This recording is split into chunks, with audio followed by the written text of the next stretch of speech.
Hello friends, welcome to my channel. ಪ್ರಶ್ನೆಗಳ ಸಂಪೂರ್ಣ ಮಾಹಿತಿಗಾಗಿ ವಿಡಿಯೋನ ಎಲ್ಲೂ ಸ್ಕಿಪ್ ಮಾಡದೆ ಕಂಪ್ಲೀಟಾಗಿ ನೋಡಿ. ಇವತ್ತಿನ ಪ್ರಶ್ನೆಗಳಲ್ಲಿ ಮೊದಲನೇ ಪ್ರಶ್ನೆ, ಸಬ್ಜಾ ಬೀಜಗಳನ್ನು ಪ್ರತಿನಿತ್ಯ ಸೇವಿಸುವುದರಿಂದ ಏನಾಗುತ್ತದೆ? Options: A. ತೂಕ ನಷ್ಟ, ಬಿ. ಉಷ್ಣ ನಿಯಂತ್ರಣ, ಸಿ. ಯಕೃತ್ ಶುದ್ಧಿ, ಸಿ. ಹೊಟ್ಟೆ ತಂಪು.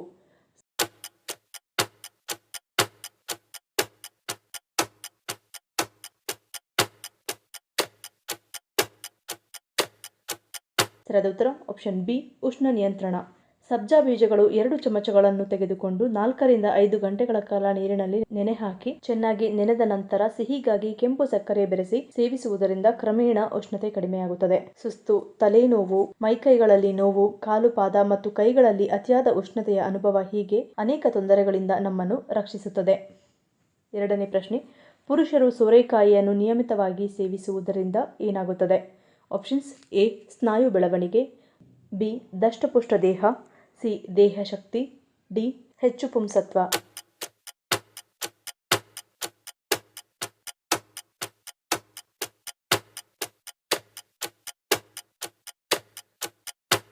ಸರಿಯಾದ ಉತ್ತರ ಆಪ್ಷನ್ ಡಿ, ಹೆಚ್ಚು ಪುಂಸತ್ವ.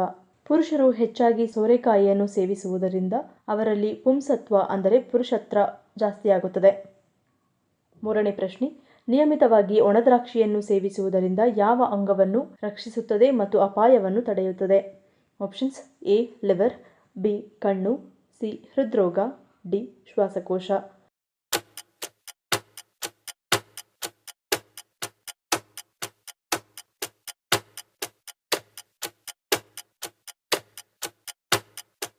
ಸರಿಯಾದ ಉತ್ತರ ಆಪ್ಷನ್ ಎ ಮತ್ತು ಸಿ. ಒಣದ್ರಾಕ್ಷಿ ಸೇವಿಸುವುದರಿಂದ ಹೃದಯ ಸಂಬಂಧಿ ಹಾನಿಯನ್ನು ತಡೆಯಬಹುದು, ಹೃದ್ರೋಗದ ಅಪಾಯವನ್ನು ತಡೆಯುತ್ತದೆ, ಜೊತೆಗೆ ಲಿವರ್ ಸಮಸ್ಯೆಯಿಂದ ಸಹ ರಕ್ಷಿಸುತ್ತದೆ. ಒಣದ್ರಾಕ್ಷಿಯಲ್ಲಿ ಹೆಚ್ಚಿನ ಪ್ರಮಾಣದ ರೋಗನಿರೋಧಕ ಶಕ್ತಿ ಇರುವುದೇ ಇದಕ್ಕೆ ಕಾರಣ. ಇದು ದೇಹದಲ್ಲಿ ರೋಗನಿರೋಧಕ ಶಕ್ತಿಯನ್ನು ಹೆಚ್ಚಿಸುವುದರ ಜೊತೆಗೆ ಈ ಔಷಧೀಯ ಗುಣಗಳನ್ನು ಹೊಂದಿರುವ ಒಣದ್ರಾಕ್ಷಿಯನ್ನು ವಾರಕ್ಕೆ 1-2 ಬಾರಿಯಾದರೂ ಸೇವಿಸುವಂತೆ ವೈದ್ಯರು ಸೂಚಿಸುತ್ತಾರೆ. ನಾಲ್ಕನೇ ಪ್ರಶ್ನೆ, ಸೂರ್ಯನ ನಿಜವಾದ ಬಣ್ಣ ಯಾವುದು? Options: A. ಹಳದಿ, ಬಿ. ಕೇಸರಿ, ಸಿ. ಬಿಳಿ, ಡಿ. ಕೆಂಪು.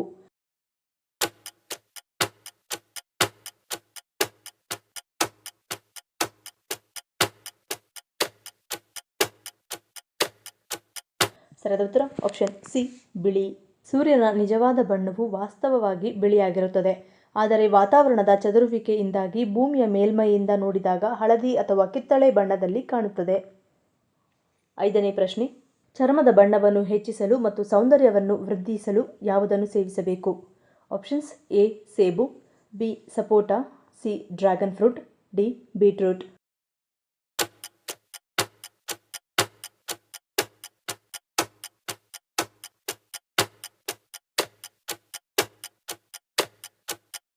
ಸರಿಯಾದ ಉತ್ತರ ಆಪ್ಷನ್ ಡಿ. ಬೀಟ್ರೂಟ್. ಚರ್ಮದ ಕಾಂತಿಯನ್ನು ಮತ್ತು ಬಣ್ಣವನ್ನು ಸುಧಾರಿಸಲು ನೀವು ಪ್ರತಿದಿನ ಬೀಟ್ರೂಟ್ ಜ್ಯೂಸನ್ನು ಕುಡಿಯಬೇಕು. ಇದರಿಂದ ತ್ವಚೆಯ ಕಾಂತಿ ಹೆಚ್ಚುತ್ತದೆ ಮತ್ತು ಚರ್ಮವು ಸಾಫ್ಟ್ ಆಗುತ್ತದೆ. ತ್ವಚೆಯು ಒಣಗುವುದು, ವಿಪರೀತ ತುರಿಕೆ ಹಾಗೂ ಕಡಿತದಂತಹ ಸಾಮಾನ್ಯ ಸಮಸ್ಯೆಗಳಿಂದ ದೂರವಿಡುತ್ತದೆ.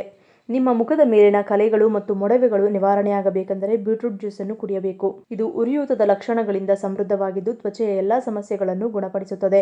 ಬೀಟ್ರೂಟ್ ಜ್ಯೂಸ್ ಮುಖದ ಸುಕ್ಕುಗಳನ್ನು ತೆಗೆದುಹಾಕುತ್ತದೆ, ಅಲ್ಲದೆ ಇದು ತ್ವಚೆಯ ವಯಸ್ಸಾಗುವಿಕೆಯನ್ನು ಕಡಿಮೆ ಮಾಡುತ್ತದೆ. ಆರನೇ ಪ್ರಶ್ನೆ, ಎಣ್ಣೆಯುಕ್ತ ಚರ್ಮವನ್ನು ತೆರವುಗೊಳಿಸಲು ಮುಖಕ್ಕೆ ಯಾವುದನ್ನು ಹಚ್ಚಬೇಕು? Options: A. Tomato, B. ಕಡಲೆ ಹಿಟ್ಟು, ಸಿ. Coffee powder, D. ಅರಿಶಿನ.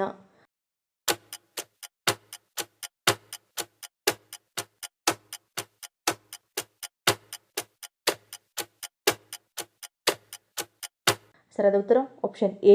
ಟೊಮ್ಯಾಟೊ. ಒಂದು ಟೊಮ್ಯಾಟೊ ಸ್ಲೈಸ್ ಅನ್ನು ಪ್ರತಿದಿನ 5 ನಿಮಿಷಗಳ ಕಾಲ ಮುಖಕ್ಕೆ ಹಚ್ಚಿ ನಿಧಾನವಾಗಿ ಮಸಾಜ್ ಮಾಡಿ ಅದರ ಮೇಲೆ ಸ್ವಲ್ಪ ಜೇನುತುಪ್ಪವನ್ನು ಸುರಿದು ರಬ್ ಮಾಡಿ. ಇದು ಗುಳ್ಳೆಗಳನ್ನು, ಮೊಡವೆಗಳನ್ನು, ಕಪ್ಪು ಕಲೆಗಳನ್ನು ಮತ್ತು ಎಣ್ಣೆಯುಕ್ತ ಚರ್ಮವನ್ನು ತೆರವುಗೊಳಿಸಲು ಸಹಾಯ ಮಾಡುತ್ತದೆ. ಏಳನೇ ಪ್ರಶ್ನೆ, ಪ್ರತಿದಿನ ಕಿತ್ತಳೆ ಹಣ್ಣನ್ನು ತಿನ್ನುವುದರಿಂದ ಏನಾಗುತ್ತದೆ? Options: A. ಸೌಂದರ್ಯ ವೃದ್ಧಿ, ಬಿ. ರಕ್ತ ಹೆಚ್ಚುತ್ತದೆ, ಸಿ. ಕ್ಯಾನ್ಸರ್ ತಡೆಯುತ್ತದೆ, ಡಿ. ಮೇಲಿನ ಎಲ್ಲವೂ.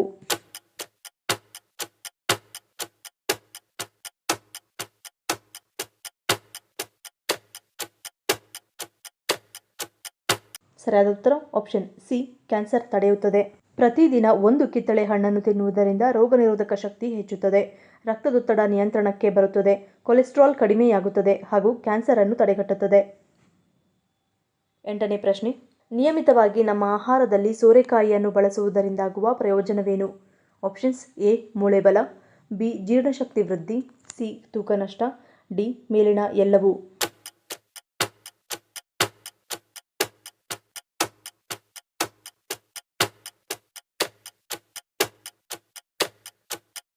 ಸರಿಯಾದ ಉತ್ತರ ಆಪ್ಷನ್ ಡಿ, ಮೇಲಿನ ಎಲ್ಲವೂ.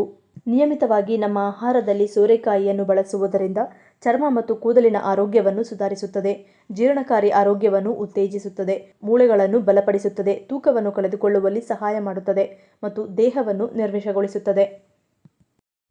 9ನೇ ಪ್ರಶ್ನೆ, ನಮ್ಮ ಕರ್ನಾಟಕದಲ್ಲಿ ಅತಿ ಹೆಚ್ಚು ರಾಗಿ ಬೆಳೆಯುವ ಜಿಲ್ಲೆ ಯಾವುದು? Options: A. Mandya, B. Tumakuru, C. Hassan, D. Kolar.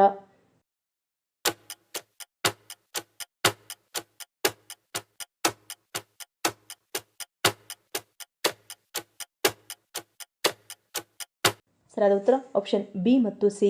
ನಮ್ಮ ಕರ್ನಾಟಕದಲ್ಲಿ ಅತಿ ಹೆಚ್ಚು ರಾಗಿ ಬೆಳೆಯುವ ಜಿಲ್ಲೆಗಳು ಹಾಸನ, ತುಮಕೂರು ಮತ್ತು ಬೆಂಗಳೂರು ಗ್ರಾಮಾಂತರ. 10ನೇ ಪ್ರಶ್ನೆ, ಕಟ್ಟಿದ ಮೂಗನ್ನು ತೆರವುಗೊಳಿಸಲು ಯಾವುದು ಸಹಾಯಕವಾಗಿದೆ? Options: A. ಶುಂಠಿ, ಬಿ. ಹಸಿಮೆಣಸಿನಕಾಯಿ, ಸಿ. ಸೌತೆಕಾಯಿ, ಡಿ. ಪುದೀನ.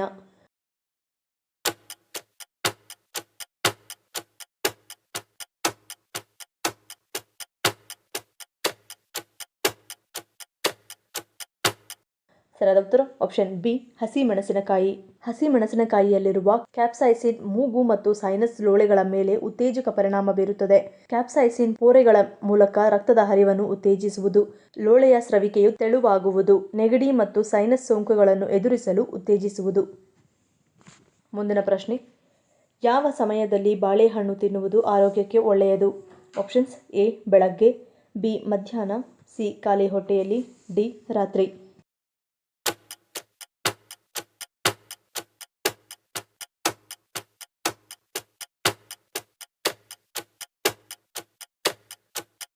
ಸರಿಯಾದ ಉತ್ತರ ಆಪ್ಷನ್ ಎ. ಬೆಳಗ್ಗೆ.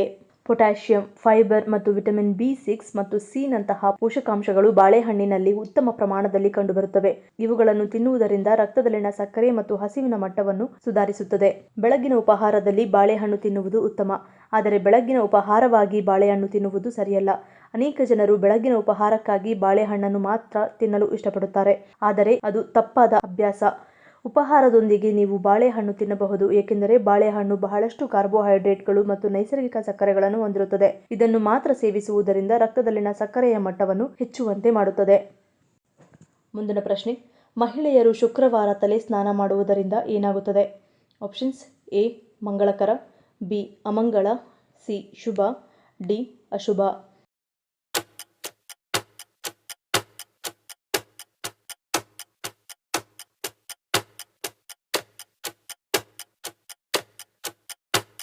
ಸರಿಯಾದ ಉತ್ತರ ಆಪ್ಷನ್ ಎ. ಮಂಗಳಕರ. ಶುಕ್ರವಾರದಂದು ತಲೆ ಸ್ನಾನ ಮಾಡುವುದು ಅತ್ಯಂತ ಮಂಗಳಕರವಾಗಿದೆ. ಶುಕ್ರವಾರ ತಲೆ ಸ್ನಾನ ಮಾಡುವುದರಿಂದ ಲಕ್ಷ್ಮೀ ದೇವಿ ಮತ್ತು ಶುಕ್ರದೇವನ ಆಶೀರ್ವಾದ ಲಭಿಸುತ್ತದೆ ಎಂದು ಹೇಳಲಾಗುತ್ತದೆ. ಅಷ್ಟೇ ಅಲ್ಲ, ಶುಕ್ರವಾರದಂದು ಕೂದಲು ತೊಳೆಯುವುದರಿಂದ ಮಹಿಳೆಯರ ಸೌಂದರ್ಯ ಹೆಚ್ಚುತ್ತದೆ ಎಂದು ಕೂಡ ಹೇಳಲಾಗುತ್ತದೆ. ಈ ಪ್ರಶ್ನೆಗಳಲ್ಲಿ ನೀವು ಎಷ್ಟು ಪ್ರಶ್ನೆಗಳಿಗೆ ಸರಿ ಉತ್ತರವನ್ನು ಕೊಟ್ಟರೆ ಅನ್ನೋದನ್ನು ಕಮೆಂಟ್ ಮಾಡಿ ತಿಳಿಸಿ. ಈ ವಿಡಿಯೋ ನಿಮ್ಗೆ ಇಷ್ಟ ಆಗಿದ್ರೆ ಮರೀದೆ ಲೈಕ್ ಮಾಡಿ, ಶೇರ್ ಮಾಡಿ, ಸಬ್ಸ್ಕ್ರೈಬ್ ಮಾಡಿ. ನನ್ನ ಚಾನಲ್ನ ಇನ್ನೂ ಸಬ್ಸ್ಕ್ರೈಬ್ ಮಾಡಿದೆ ಹಾಗೆ ವಿಡಿಯೋಸ್ ನೋಡ್ತಿದ್ರೆ ಪ್ಲೀಸ್ ಸಬ್ಸ್ಕ್ರೈಬ್ ಮಾಡಿ, ಸಪೋರ್ಟ್ ಮಾಡಿ. ಮತ್ತೊಂದು ಇಂಟ್ರೆಸ್ಟಿಂಗ್ ವಿಡಿಯೋದೊಂದಿಗೆ ಸಿಗ್ತೀನಿ. Until love you all, take care.